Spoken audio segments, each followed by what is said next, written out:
Cipher case में मंजूर की है।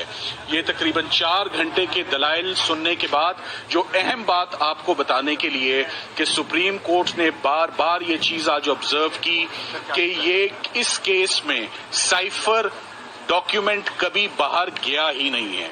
तो ये साइफर डॉक्यूमेंट आप एक्सप्लेन करें कि साइफर का बाहर जाना तो यहाँ पर बनता ही नहीं है, ना रूल्स के मुताबिक, ना फॉरेन ऑफिस के मुताबिक, ना प्रोसिक्यूशन केस के मुताबिक।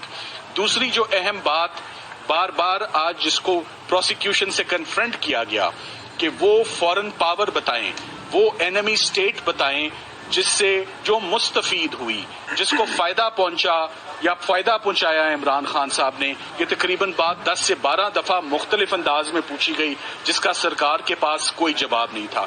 फाइनली जो साइफर केस इतनी तेजी से चला आ रहा है 15 अगस्त से, और 15 अगस्त से उसमें इमरान खान साहब और शाह महमूद कुरैशी साहब की गिरफ्तारी बिला जवाज फेडरल इन्वेस्टिगेटिंग एजेंसी ने कर रखी है।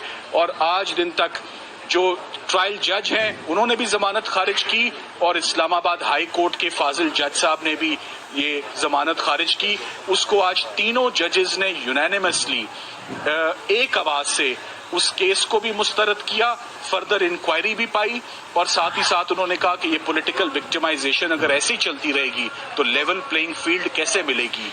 Imran Khan is the leader of popular political party Pakistan Tehreek Insaf. Elections 8 फरवरी को हैं, उससे पहले। और ये कैसे पता चलाया जा सकता है?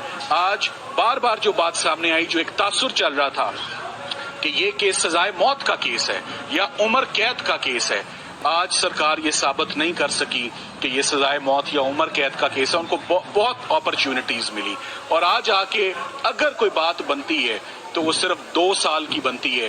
तो यूनानिमसली शॉर्ट ऑर्डर पास हुआ, और शॉर्ट ऑर्डर में ये जमानतें आज 4 घंटे के दलाइल के बाद।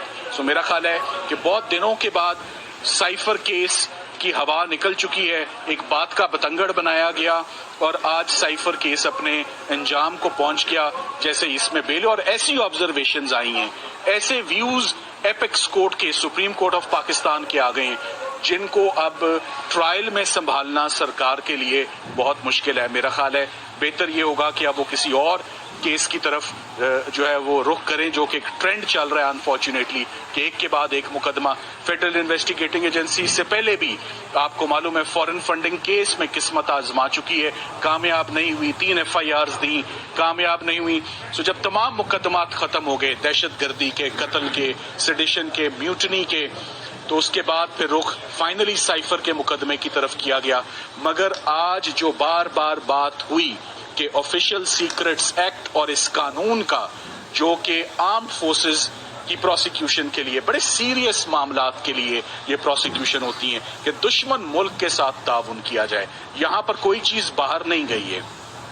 बहुत केयरफुली कुछ बताया गया है कि फौरन मदाखलत पाकिस्तान के अंदरूनी मामलात के साथ जो हो रही है, और उसके ऊपर फॉर्मली US एम्बेसी को पाकिस्तान में और US को इन US सॉइल उनको डीमार्च किया जाता है, एक प्रोटेस्ट लॉन्च किया जाता है और एक गिला दिया जाता है कि पाकिस्तान के अंदरूनी मामलात के साथ ना मदाखलत करें और ना ही अनडिप्लोमेटिक और कंडेमनेबल लैंग्वेज जो है उसका इस्तेमाल करें। सो साइफर केस, जैसे कि चौधरी एतजाज अहसन साहब कहते हैं, आज हकीकी मानों में मेरी नजर में और जजेस की नजर में सिफर हो चुका है। अब इस केस के अंदर कुछ नहीं बचा। हमारे साथ अली बुखारी साहब ने आज बड़े जबरदस्त दलाइल दिए शाह महमूद कुरैशी साहब के बिहाफ पर, और दोनों पटिशनर्स को एक ऐसा मौका भी आया कि शाह महमूद कुरैशी साहब का केस सुनते हुए ऑनरेबल जजेस ने कहा कि हमने कह दिया कि उनकी स्पीच में कुछ ऐसा नहीं है कि उन्होंने कोई जुर्म कमिट किया, और no offence is made out. So unfortunate बात है कि एक फॉरेन प्राइम मिनिस्टर, एक फॉरेन मिनिस्टर को आपने इतने अरसे से 125 दिन से आपने उनको जेल में रखा हुआ, बेजा रखा, बिला वजह रखा। इसका अजाला कौन देगा ये अब देखते हैं, ये वक्त ही बताएगा। सो ये पॉलिटिकल विक्टिमाइजेशन की जो एक वेव है, this must stop, this must discontinue. और जो फ्री एंड फेयर इलेक्शंस हैं और लेवल प्लेइंग फील्ड की बात आज ऑनरेबल जजेस ने भी की, वो आज आई होप कि आज के बाद वो प्रोवाइड की जाए।